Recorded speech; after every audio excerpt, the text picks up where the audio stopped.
अस्सलामु अलैकुम वरहमतुल्लाहि वबरकातुह। आज से हम शुरू करेंगे ज़बान के मखारिज और अक़सा लिसान से निकलने वाले दो हरूफ क़ाफ़ और काफ़ को तफसील से पढ़ेंगे। दरअसल ज़बान हमारे मुंह का वो हिस्सा है जहाँ से सबसे ज़्यादा हरूफ अदा होते हैं।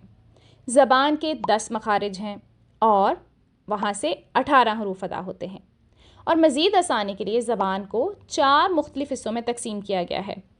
अक़सा लिसान यानी ज़बान का आखिरी हिस्सा या ज़ुबान की जड़, वसतुल लिसान यानी ज़बान का दरमियानी हिस्सा, हाफ़तुल लिसान यानी ज़बान के किनारे और तरफ़ुल लिसान यानी ज़बान की नोक। अब इन नामों को अच्छे से याद कर लें ताकि जब मैं इनका बार बार नाम लूँ तो आपको समझने में परेशानी ना हो। तो सबसे पहले हम बात करते हैं अक़सा लिसान की, जहाँ से 2 हरूफ अदा होते हैं, क़ाफ़ और काफ़, और इनको हरूफुल लहविया या हरूफुल लहातिया भी कहा जाता है। तो पहले हम देखते हैं क़ाफ़ को।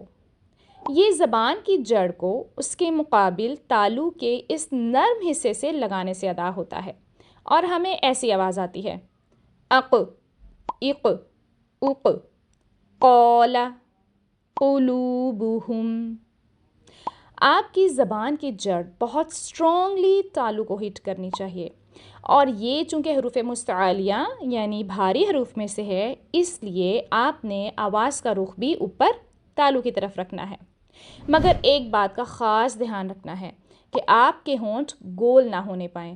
क़ाफ़ को सीधे होंठों के साथ अदा करेंगे। अब हम देखते हैं काफ़ को।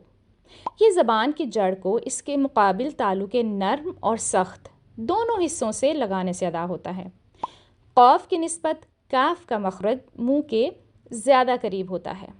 इसमें आवाज़ का रुख ऊपर की तरफ नहीं बल्कि बाहर की तरफ होना चाहिए और आपको ऐसी आवाज़ सुनाई देती है, अक, इक, उक, काफिरीना।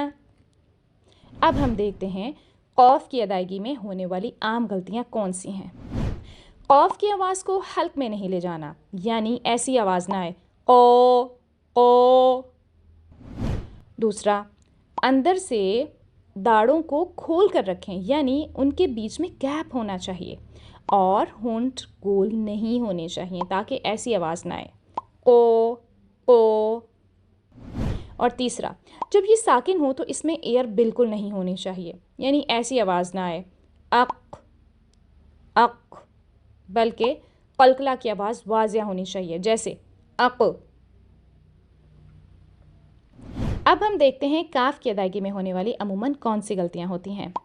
इसकी अदायगी करते वक्त कलकला नहीं होना चाहिए बल्कि हल्की सी हवा जारी रहने की आवाज़ सुनाई देती है, जैसे अक, इक, उक। और इसकी अदायगी के वक्त होंठों को ज़्यादा नहीं फैलाना, यानी कै की आवाज़ नहीं बनानी। इसी तरह इसकी अदायगी करते हुए ख़ास ध्यान रखें कि कहीं खौ की आवाज़ न बन जाए, जैसे खा, खुम, खी। अब इन दोनों हरूफ को साकिन करके इनकी अच्छे से प्रैक्टिस करें, अक, इक, उक, अक, इक, उक। जज़ाकमुल्लाहु खैरन कसीरा।